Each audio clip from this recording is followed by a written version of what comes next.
Bonjour tout le monde! Aujourd'hui, j'ai fait une excursion dans la forêt. En premier, on est allé en Jeep.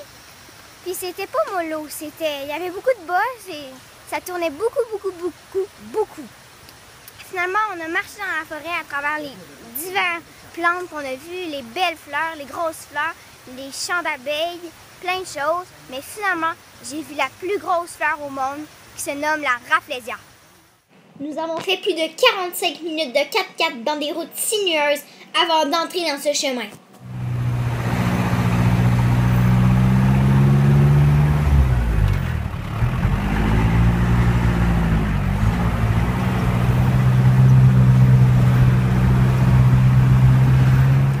Nous avons marché au moins 1 heure pour aller voir la première fleur et pour nous rendre, nous avons marché à travers des forêts de bambous.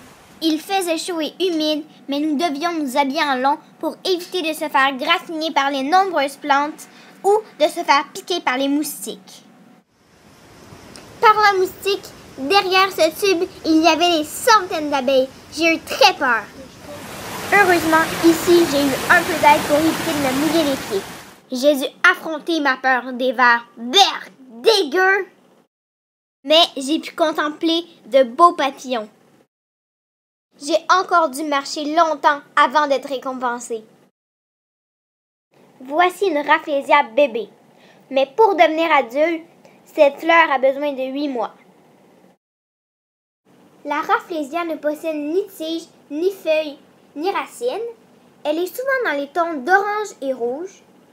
Par contre, quand elle vient à la fin de sa vie, elle devient noire.